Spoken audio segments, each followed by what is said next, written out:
नमस्कार सबले आरम्भ करिছে নিউজ ট্ৰেণ্ডিং অসম আজি হৈছে 9 ফেব্ৰুৱাৰী আৰু আজি ৰাতিপুৱাৰ কেইবাটাও গুৰুত্বপূৰ্ণ খবৰ আহি পৰিছে আৰু এনে ধৰণৰ খবৰসমূহ নিতৌ চাবলৈ চেনেলটো সাবস্ক্ৰাইব কৰি ভিডিঅটো এটা লাইক কৰি দিব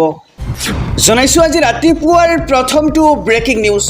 10 দিনে পাকিস্তানত কি কৰিছিল গৌৰৱ গগৈয়ে 10 দিনৰ ভিতৰত দিয়ক এই 10টা প্ৰশ্নৰ উত্তৰ এই 10টা প্ৰশ্নৰ উত্তৰ বিচাৰিছে ৰাজ্যৰ মুখ্যমন্ত্ৰী ডক্টৰ হিমন্ত বিশ্ব শৰ্মাৰ লগতে অসমৰ জনসাধাৰণে এক ডাঙৰ খবৰ জনাইছো সমগ্ৰ ৰাজ্যবাসীক পাকিস্তান লিংক ফাদিল হোৱাৰ পিছতো গৌৰৱ গগৈ কিয় নিমাত আৰু গৌৰৱ গগৈৰ বিৰুদ্ধে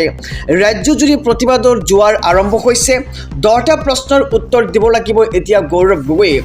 এক নম্বৰ প্ৰশ্ন 10 দিনীয়া পাকিস্তান ভ্ৰমণৰ প্ৰকৃত উদ্দেশ্য কি আছিল গৌৰৱ গগৈৰ দুই নম্বৰ প্ৰশ্ন হৈছে পাকিস্তান গৃহ মন্ত্ৰালয়ৰ পৰা মাত্ৰ এদিনৰ ভিতৰত লাভ কৰা বিশেষ ভিসা অনুমতিৰ সুবিধা কাৰ জৰিয়তে পাইছিল প্ৰশ্ন নম্বৰ 3 হৈছে আলী টকিৰ শেখক পাকিস্তানত সাক্ষাৎ কৰিছিল নেকি গৌৰৱ গগৈ আৰু 4 নম্বৰ প্ৰশ্ন হৈছে পাকিস্তান ভ্ৰমণ কৰি আহিয়েই ভাৰতৰ প্ৰতিৰক্ষা বিষয়াক পৰৱৰ্তী সময়ৰ সংসদীয় প্ৰশ্নৰ মাজত কি সম্পৰ্ক 5 নম্বৰ প্ৰশ্ন হৈছে পুত্ৰৰ নাগৰিকত্ব বদলীকৰণ সন্দৰ্ভত কিয় মিছা কাৰণ ব্যাখ্যা কৰা হৈছে 6 নম্বৰ প্ৰশ্ন হৈছে শিশু সন্তানৰ ধৰ্ম কিয় হলনি কৰিছিল গৌৰৱ গগৈয়ে এইকেইটা প্ৰশ্নৰ উত্তৰ দিব লাগিব এতিয়া গৌৰৱ গগৈয়ে প্ৰশ্ন নম্বৰ 7 হৈছে পত্নী কৰ্মৰত অৱস্থাত পাকিস্তান ভ্ৰমণ কৰা বুলি সংবাদ মাধ্যমৰ আগত কিয় মিছাৰ আশ্ৰয় লৈছিল আৰু পাকিস্তান লিংক ফাদিল হোৱাৰ পিছতো গৌৰৱ গগৈয়ে এতিয়াও কিয় নিমাত তাক লৈ এতিয়া সৰ্বত্ৰ চৰ্চা আৰম্ভ হৈছে ৰাজ্যজুৰি এতিয়া তীব্ৰ প্ৰতিবাদৰ সৃষ্টি হৈছে গৌৰৱ গগৈৰ বিৰুদ্ধে ৰাজ্যজুৰি প্ৰতিবাদৰ জোৱাৰ দেখিবলৈ পোৱা গৈছে 10টা প্ৰশ্নৰ উত্তৰ দিব লাগিব গৌৰৱ গগৈয়ে আমি জনাইছো কি প্ৰশ্নৰ উত্তৰ দিব লাগিব এক নম্বৰ প্ৰশ্নত ৰখা হৈছে 10 দিনীয়া পাকিস্তান ভ্ৰমণৰ প্ৰকৃত উদ্দেশ্য কি আছিল 2 নম্বৰ প্ৰশ্ন হৈছে পাকিস্তান গৃহ মন্ত্ৰালয়ৰ পৰা মাত্ৰ এদিনৰ ভিতৰত লাভ কৰা বিশেষ ভিসা অনুমতিৰ সুবিধা কাৰ জৰিয়তে পাইছিল 3 নম্বৰ প্ৰশ্ন হৈছে আলী টকিৰ শেখক পাকিস্তানত সাক্ষাৎ কৰিছিল নেকি গৌৰৱ গগৈ 4 নম্বৰ প্ৰশ্ন হৈছে পাকিস্তান ভ্ৰমণ কৰি আহিয়েই ভাৰতৰ প্ৰতিৰক্ষা বিষয়াক পৰৱৰ্তী সময়ৰ সংসদীয় প্ৰশ্নৰ মাজত কি সম্পৰ্ক 5 নম্বৰ প্ৰশ্ন হৈছে পুত্ৰৰ নাগৰিকত্ব বদলীকৰণ সন্দৰ্ভত কিয় মিছা কাৰণ ব্যাখ্যা কৰা হৈছিল 6 নম্বৰ প্ৰশ্ন হৈছে শিশু সন্তানৰ ধৰ্ম কিয় হলনি কৰিছিল গৌৰৱ গগৈয়ে আৰু 7 নম্বৰ প্ৰশ্ন হৈছে পত্নী কৰ্মৰত অৱস্থাত পাকিস্তান ভ্ৰমণ কৰা বুলি সংবাদ মাধ্যমৰ আগত কিয় মিছাৰ আশ্ৰয় লৈছিল জনাইছো আৰু এটি ব্ৰেকিং নিউজ ডাঙৰ খবৰ কংগ্ৰেছৰ পৰা বহিষ্কাৰ কৰক গৌৰৱ গগৈক অন্যথা কংগ্ৰেছক ক্ষমা নকৰো এক ডাঙৰ খবৰ জনাইছো সমগ্ৰ ৰাজ্যবাসীক এইবাৰ কংগ্ৰেছৰ পৰা বহিষ্কাৰ কৰাৰ দাবী জনোৱা হৈছে গৌৰৱ গগৈক কংগ্ৰেছক 24 ঘণ্টাৰ সময়সীমা বান্ধি দিলে অসমীয়া যুৱ মঞ্চই কংগ্ৰেছৰ পৰা খেদিব লাগে গৌৰৱ গগৈক আৰু গৌৰৱ গগৈৰ বিৰুদ্ধে ক্ষোভ এইবাৰ অসমীয়া যুৱ মঞ্চৰ কিয় পাকিস্তান প্ৰেমী গৌৰৱ গগৈ আৰু 24 ঘণ্টাৰ ভিতৰত নিজৰ স্থিতি স্পষ্ট কৰক গৌৰৱ গগৈয়ে অন্যথা ৰাজ্যত হ'ব ভয়ংকৰ পৰিস্থিতি যদি সঁচাকৈ গৌৰৱ গগৈৰ পাকিস্তান লিংক আছে তেন্তে গ্ৰেপ্তাৰ কৰক আৰু এইবাৰ হুংকাৰ প্ৰদান কৰা হৈছে অসমীয়া যুৱ মঞ্চৰ ফালৰ পৰা কংগ্ৰেছক 24 ঘণ্টাৰ সময়সীমা বান্ধি দিলে অসমীয়া যুৱ মঞ্চই আৰু কংগ্ৰেছৰ পৰা বহিষ্কাৰ কৰাৰ দাবী জনাইছে এতিয়া অসমীয়া যুৱ মঞ্চৰ ফালৰ পৰা কংগ্ৰেছক 24 ঘণ্টাৰ সময়সীমা বান্ধি দিলে অসমীয়া যুৱ মঞ্চই জনাইছো আৰু এটি ব্ৰেকিং নিউজ ডাঙৰ খবৰ সমগ্ৰ ৰাজ্যবাসীৰ বাবে এটি খুবেই জৰুৰী খবৰ মাজত মাত্ৰ কেইটামান ঘণ্টা 10 ফেব্ৰুৱাৰীত প্ৰকাশ পাব চূড়ান্ত ভোটাৰ তালিকা আৰু নাম কৰ্তন কৰা হৈছে নেকি আপোনাৰো যদিহে নাম কৰ্তন কৰা হৈছে তেনেহলে আপুনি কি কৰিব জনাইছো সবিশেষ খবৰ মাজত মাত্ৰ কেইটামান ঘণ্টা ভোটাৰ তালিকাত নাম নাই নেকি আপোনাৰ বাবে আহি পৰিছে এক ডাঙৰ খবৰ 10 ফেব্ৰুৱাৰী মঙ্গলবাৰে প্ৰকাশ পাব চূড়ান্ত ভোটাৰ তালিকাত নাম নাথাকিলে কি কৰিব লাগিব আপুনি নিৰ্বাচন আয়োগে মুকলি কৰিছে এটা বিশেষ ফোন নম্বৰ যি ফোন নম্বৰৰ জৰিয়তে আপুনি বিশেষ সহায় ল'ব পাৰিব বিভিন্ন ভোটাৰৰ নাম কৰ্তনৰ বাবে প্ৰাপ্ত প্ৰপত্ৰ আৰু নম্বৰ 7 সন্দৰ্ভত শুনানি গ্ৰহণৰ অন্তিম দিন আবেদনসমূহৰ গ্ৰহণযোগ্যতাৰ সন্দৰ্ভত পৰীক্ষা নিৰীক্ষা কৰিছে কৰ্তন কৰা হ'ব ভোটাৰৰ নাম আৰু ভোটাৰ তালিকাত নিজৰ নাম নাথাকিলে ততালিকে নিৰ্বাচনী বিষয়াৰ কাৰ্যালয়ৰ সৈতে আপুনি যোগাযোগ কৰিব লাগিব আৰু যিকোনো সমস্যাৰ বাবে আপুনি ফোন কৰিব পাৰে 1950 নম্বৰত। আকৌ জনাইছোঁ নম্বৰটো 1950 নম্বৰত আপুনি যিকোনো সমস্যাৰ বাবে ফোন কৰিব পাৰে আৰু নিৰ্বাচন আয়োগৰ ৱেবছাইটত গৈও চাব পাৰিব খচৰা ভোটাৰ তালিকাখন আৰু https://voters.eci.gov.in ত গৈ আপুনি চাব পাৰিব ভোটাৰ তালিকা আৰু মাজত মাত্ৰ কেইটামান ঘণ্টা বাকী আৰু কেইটামান ঘণ্টাৰ পিছতে আপুনি জনাইছোঁ আৰু এটি ব্ৰেকিং নিউজ ডাঙৰ খবৰ গৌৰৱ গগৈ পাকিস্তান লিংক কাণ্ডত চৰম লজ্জিত একেলগে 3 শতাধিক কংগ্ৰেছীয়ে ত্যাগ কৰিলে কংগ্ৰেছ এক ডাঙৰ খবৰ জনাইছোঁ ৰাজ্যবাসীক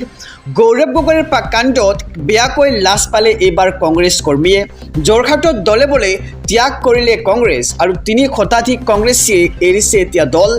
তৰুণ গগৈৰ বাসগৃহৰ সন্মুখত তীব্ৰ প্ৰতিবাদ গৌৰৱ গগৈৰ কাণ্ডত বেয়াকৈ লাজ পালে এইবাৰ কংগ্ৰেছে যোৰহাটত দলে বলে ত্যাগ কৰিছে এতিয়া কংগ্ৰেছ দল আৰু 3 শতাধিক কংগ্ৰেছীয়ে এৰিছে দল লগতে তৰুণ গগৈৰ বাসগৃহৰ সন্মুখত তীব্ৰ প্ৰতিবাদ কৰা পৰিলক্ষিত হৈছে জনাইছোঁ আৰু এটি ব্ৰেকিং নিউজ ডাঙৰ খবৰ চিতু বৰুৱা আকাশ শইকীয়াৰ বিৰুদ্ধে এইবাৰ এজাহাৰ মুছলিম ছাত্ৰ সন্থাৰ পেটৰ তাৰণাত কাম কৰিবলৈ যোৱা শ্ৰমিকক হাৰাশাস্তি কৰাটো গ্ৰহণযোগ্য নহয় আৰু মিয়া খেদাৰ নামত উজনিত অত্যাচাৰ কৰা হৈছে মুছলমানসকলক উচতনিমূলক মন্তব্যৰে অসমৰ বাতাবৰণ বিনষ্ট কৰিছে একাংশই চিতু বৰুৱা আকাশ শইকীয়াক মিয়াক অত্যাচাৰ কৰাৰ অধিকাৰ কোনে দিলে বুলি প্ৰশ্ন কৰা হৈছে আৰু জাতীয় সংগঠনৰ 2 নেতাৰ বিৰুদ্ধে এইবাৰ এজাহাৰ দাখিল মুছলিম ছাত্ৰ সন্থাৰ চিতু বৰুৱা আকাশ শইকীয়াক গ্ৰেপ্তাৰ নকৰিলে ৰাজপথত আন্দোলন কৰাৰ হুংকাৰ এইবাৰ মুছাৰ পেটৰ তাৰণাত কাম কৰিবলৈ যোৱা শ্ৰমিকক হাৰাশাস্তি কৰাটো গ্ৰহণযোগ্য নহয় আৰু পেটৰ তাৰণাত কাম কৰিবলৈ যিহেতু তেওঁলোকে গৈছিল আৰু তেওঁলোকক কৰা হৈছে হাৰাশাস্তি আৰু সেইবাবেই এইবোৰ কাম গ্ৰহণযোগ্য নহয় বুলি এতিয়া দাবী জনাইছে আৰু মিয়া খেদাৰ নামত উজনিত অত্যাচাৰ কৰা হৈছে মুছলমানসকলক উচতনিমূলক মন্তব্যৰে অসমৰ বাতাবৰণ বিনষ্ট কৰিছে একাংশই চিতু বৰুৱা আকাশ শইকীয়াক মিয়াক অত্যাচাৰ কৰাৰ অধিকাৰ কোনে দিলে বুলি প্ৰশ্ন কৰা হৈছে আৰু জাতীয় সংগঠনৰ 2 নেতাৰ বিৰুদ্ধে এইবাৰ এজাহাৰ দাখিল মুছলিম ছাত্ৰ সন্থাৰ জনাইছোঁ আৰু এটি ব্ৰেকিং নিউজ ডাঙৰ খবৰ হিমন্ত বিশ্ব শৰ্মাক আঁতৰ নকৰিলে শেষ হ'ব বিজেপি আৰু এইবাৰ ৰকিবুল হুছেইনৰ এক বিস্ফোৰক মন্তব্য দেখিবলৈ পোৱা গৈছে এক ডাঙৰ খবৰ জনাইছোঁ সমগ্ৰ ৰাজ্যবাসীক মুখ্যমন্ত্ৰী ডক্টৰ হিমন্ত বিশ্ব শৰ্মাৰ বাবে তললৈ গৈছে বিজেপি খুদ বিজেপি নেতাই এই কথা আলোচনা কৰিছে বাজপেয়ী ভৱনত আৰু হিমন্ত বিশ্ব শৰ্মাক আঁতৰাই নিদিলে শেষ হৈ যাব বিজেপি তেওঁৰ লগত থকা মানুহে তেওঁৰ কথা বতৰাৰ বিৰোধিতা কৰিছে আৰু তেওঁৰ লগত থকা মানুহে তেওঁৰ কথা বতৰা এতিয়া ভাল নোপোৱা যেন হৈছে গাদীখনৰ বাবে কিয় ইমান তললৈ গৈছে হিমন্ত বিশ্ব শৰ্মা আৰু মুখ্যমন্ত্ৰীৰ বিৰুদ্ধে এইবাৰ বিস্ফোৰণ ধুবুৰীৰ সাংসদ ৰকিবুল হুছেইনৰ মুখ্যমন্ত্ৰী হিমন্ত বিশ্ব শৰ্মাৰ বাবে তললৈ গৈছে এতিয়া বিজেপি খুদ বিজেপি নেতাই এই কথা আলোচনা কৰিছে বাজপেয়ী ভৱনত আৰু হিমন্ত বিশ্ব শৰ্মাক আঁতৰাই নিদিলে শেষ হৈ যাব বিজেপি তেওঁৰ লগত থকা মানুহেই তেওঁৰ কথা বতৰাৰ বিৰোধিতা কৰিছে আৰু গাদীখনৰ বাবে কিয় ইমান তললৈ গৈছে হিমন্ত বিশ্ব শৰ্মা তাক লৈ এতিয়া প্ৰশ্ন কৰিছে ৰকিবুল হুছেইনে আৰু মুখ্যমন্ত্ৰীৰ বিৰুদ্ধে এইবাৰ বিস্ফোৰণ ধুবুৰীৰ সাংসদ ৰকিবুল হুছেইনৰ জনাইছোঁ আৰু এটি ব্ৰেকিং নিউজ ডাঙৰ খবৰ আজি উত্তৰ দিব লাগিব গৌৰৱ গগৈলৈ মুখ্যমন্ত্ৰীৰ 7টা বিশেষ প্ৰশ্ন এক ডাঙৰ খবৰ জনাইছোঁ আজি মৌনতা ভাঙিবনে গৌৰৱ গগৈয়ে তাক লৈ প্ৰশ্ন কৰা হৈছে এই মুহূৰ্তৰ খবৰ জনাইছোঁ সমগ্ৰ ৰাজ্যবাসীক মৌনতা ভাঙিবনে গৌৰৱ গগৈলৈ মুখ্যমন্ত্ৰীৰ 7টাকৈ বিশেষ প্ৰশ্ন আজি উত্তৰ দিব লাগিব গৌৰৱ গগৈয়ে আৰু 10 দিনীয়া পাকিস্তান ভ্ৰমণৰ প্ৰকৃত উদ্দেশ্য কি আছিল গৌৰৱ গগৈৰ তাক লৈ প্ৰশ্ন কৰা হৈছে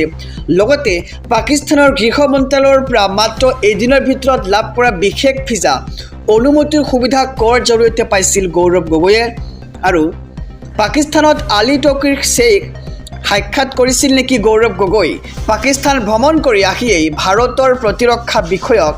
পৰৱৰ্তী সময়ৰ সংসদীয় প্ৰশ্নৰ মাজত কি সম্পৰ্ক আছিল আৰু পুত্ৰৰ নাগৰিকত্ব বদলীকৰণ সন্দৰ্ভত কিয় মিছা কাৰণ ব্যাখ্যা কৰিছিল গৌৰৱ গগৈয়ে 71 প্ৰশ্ন কৰা হৈছে শিশুৰ ধৰ্ম কিয় সলনি কৰা হৈছিল লগতে পত্নী কৰ্মৰত অৱস্থাত পাকিস্তান ভ্ৰমণ কৰা বুলি সংবাদ মাধ্যমৰ আগত কিয় মিছা মাতিছিল গৌৰৱ গগৈয়ে আৰু এইবাৰ মৌনতা ভাঙিবনে নাভাঙে গৌৰৱ গগৈয়ে তাক লৈ প্ৰশ্ন কৰা হৈছে আৰু গৌৰৱ গগৈলৈ মুখ্যমন্ত্ৰী ডক্টৰ হিমন্ত বিশ্ব শৰ্মাৰ সাতটাকৈ পোনপটীয়া প্ৰশ্ন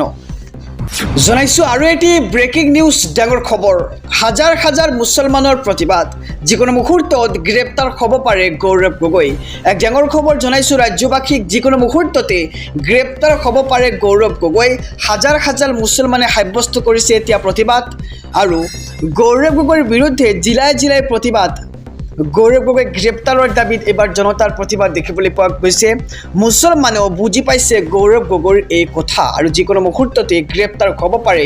গৌৰৱ গগৈ যিকোনো মুহূৰ্তত জেলত সোমাব পাৰে গৌৰৱ গগৈ আৰু হাজাৰ হাজাৰ মুছলমানে সাব্যস্ত কৰিছে তীব্ৰ প্ৰতিবাদ গৌৰৱ গগৈৰ বিৰুদ্ধে জিলাই জিলাই প্ৰতিবাদ দেখিবলৈ পোৱা গৈছে আৰু যিকোনো মুহূৰ্তত গৌৰৱ গগৈ যাব পাৰে জেললৈ গৌৰৱ গগৈ গ্ৰেপ্তাৰৰ দাবীত এতিয়া জনতাৰ প্ৰতিবাদ দেখিবলৈ পোৱা গৈছে আৰু মুছলমানেও বুজি পাইছে গৌৰৱৰ এই কথা